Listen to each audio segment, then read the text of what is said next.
Assalamualaikum warahmatullahi wabarakatuh. Kembali lagi di channel Wayah Surup. Namaku Hesti. Aku dan suamiku, Mas Herman, adalah pasangan anak rantau yang mengadu nasib di Kota Kembang, jauh dari tanah kelahiran kami. Aku berasal dari Jawa, sementara Mas Herman berasal dari Kota Bawang.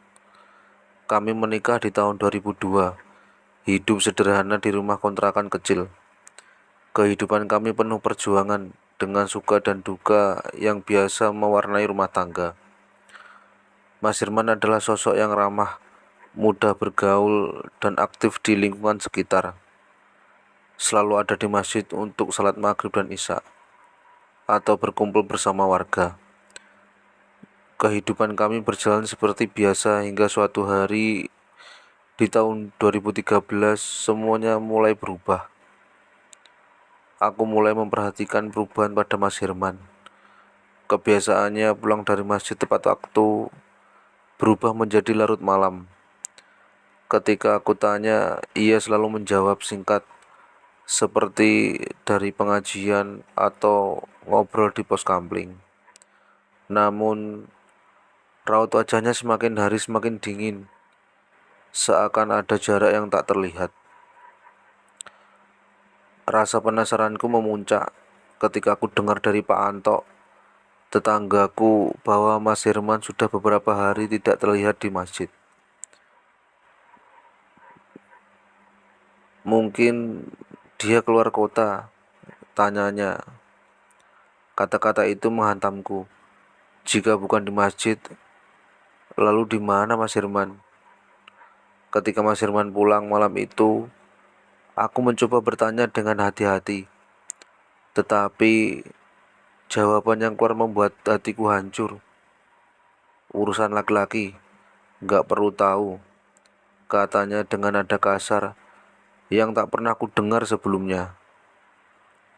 Aku merasa ada sesuatu yang disembunyikan. Kutanya teman-temannya di tempat kerja, Kang Ujang dan Kang Didit. Mereka mengatakan hal yang sama. Mas Herman tidak seperti biasanya. Sering terlihat menelepon seseorang, bahkan beberapa hari tidak masuk kerja. Hatiku semakin gelisah. Dalam perjalanan pulang, aku bertemu Kang Jarot, tetangga lain yang bertanya dengan polos.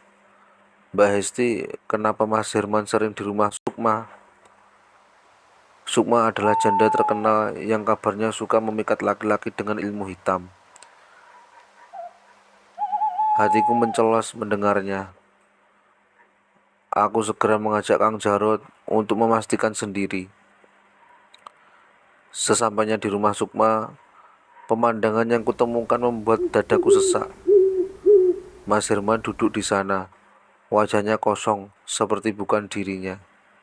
Ketika aku tanya dan kubujuk pulang, ia hanya diam seolah tak mengenaliku. Setelah berhasil membawa pulang Mas Herman dari rumah Sukma, aku merasa lega sesaat. Namun di rumah, Mas Herman menjadi semakin pendiam dan tampak tidak betah. Setiap hari ia duduk termenung, matanya kosong, seolah pikirannya melayang ke tempat lain.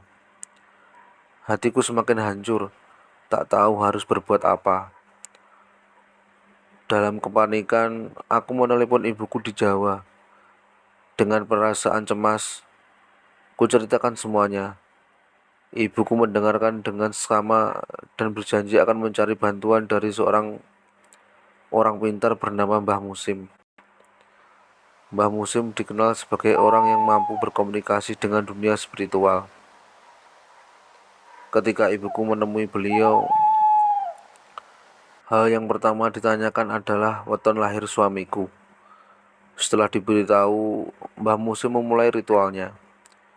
Ia menjelaskan bahwa dalam budaya Jawa, setiap manusia memiliki sedulur papat lima pancer, empat sedulur gaib yang selalu menemani manusia sejak lahir, yaitu Kakang Kawah Air Ketuban, Adi Ari-ari Plasenta, Getih atau Darah, Puser atau Tali Pusar, Panser adalah tubuh manusia itu sendiri sebagai pusatnya.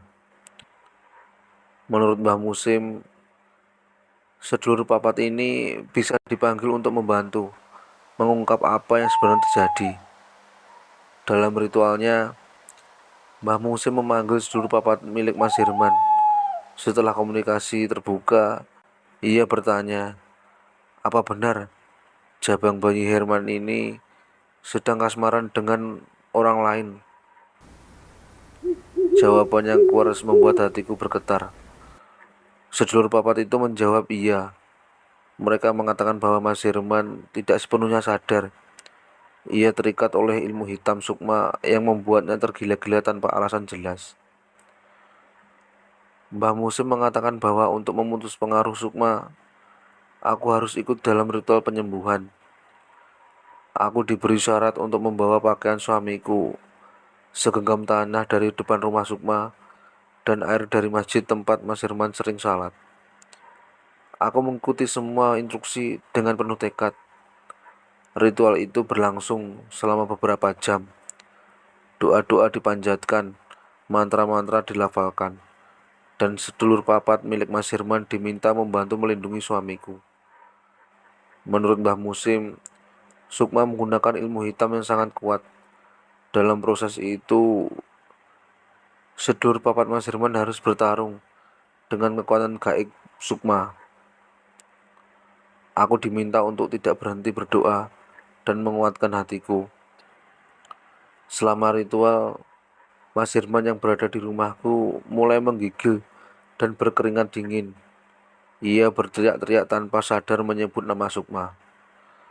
Setelah berjam-jam, Mbah Musim mengatakan bahwa ikatan gaib itu telah diputus. Namun, aku diberi peringatan bahwa Mas Herman perlu waktu untuk benar-benar pulih. Aku juga harus terus menjaga komunikasi dengan seluruh papat suamiku melalui doa selamatan ritual kecil. Setelah ritual itu, perlahan-lahan Mas Herman mulai kembali seperti dulu. Ia sering menangis dan meminta maaf atas semua yang terjadi. Ia mengaku tidak mengerti kenapa dirinya terjerat sukma. Aku memeluknya erat, meyakinkan bahwa aku akan selalu ada untuknya. Kabar tentang apa yang terjadi pada Mas Herman ternyata cepat menyebar ke lingkungan kami. Para tetangga mulai bergosip bahwa Sukma kembali menggunakan peletnya untuk merusak rumah tangga orang lain. Ternyata bukan hanya suamiku yang menjadi korban. Sudah ada beberapa kasus serupa sebelumnya. Sukma sudah lama dikenal sebagai janda yang memikat suami orang dengan cara-cara tak wajar. Namun, banyak yang takut untuk melawan atau menegurnya karena khawatir dengan balasan ilmu hitamnya. Kini, setelah apa yang terjadi pada Mas Herman, keberanian warga mulai tumbuh untuk mengambil tindakan. Pak RT, Pak RW, dan beberapa tokoh masyarakat mengadakan pertemuan mendadak untuk membahas permasalahan ini. Aku dan Mas Herman juga diminta hadir untuk memberikan kesaksian.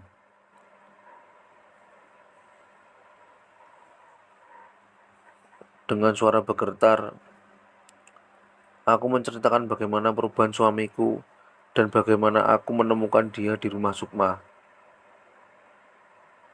Beberapa warga lain pun akhirnya ikut berbicara, mengungkapkan bahwa mereka pernah curiga dengan perilaku suami mereka setelah sering terlihat di dekat rumah Sukma.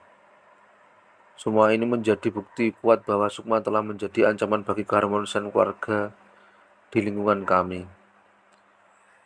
Setelah pertemuan, diputuskan bahwa Pak RT, Pak RW, dan beberapa perwakilan warga akan mendatangi rumah Sukma untuk meminta penjelasan sekaligus memberikan peringatan keras. Aku ikut dalam rombongan itu, meski hatiku berdebar. Sesampainya di sana, Sukma terlihat santai seolah tidak merasa bersalah.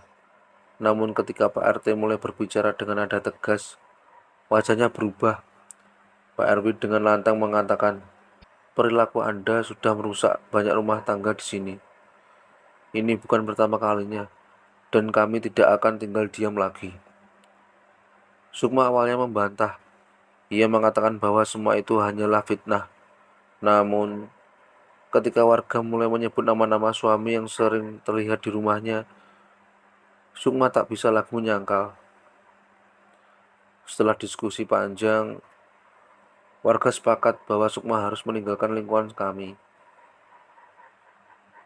Pak RW memberikan waktu 3 hari untuknya membereskan barang-barangnya dan pergi. Jika tidak, warga akan melaporkan kasus ini kepada pihak berwajib. Sukma akhirnya menyerah dengan wajah penuh kebencian. Ia berkata, kalian semua akan menyesal. Namun, warga sudah bulat dengan keputusan mereka. 3 hari kemudian, Sukma benar-benar pergi dari lingkungan kami. Rumahnya yang dulu penuh misteri kini kosong, dan aura gelap yang pernah menyelimuti tempat itu perlahan menghilang. Mas Herman yang sebelumnya merasa bersalah mulai membangun kembali kepercayaan di antara kami. Kami sering menghadiri pengajian bersama dan ia berusaha lebih banyak meluangkan waktu untuk keluarga. Kejadian ini meninggalkan luka, tetapi juga pelajaran penting bagi kami semua. Aku belajar bahwa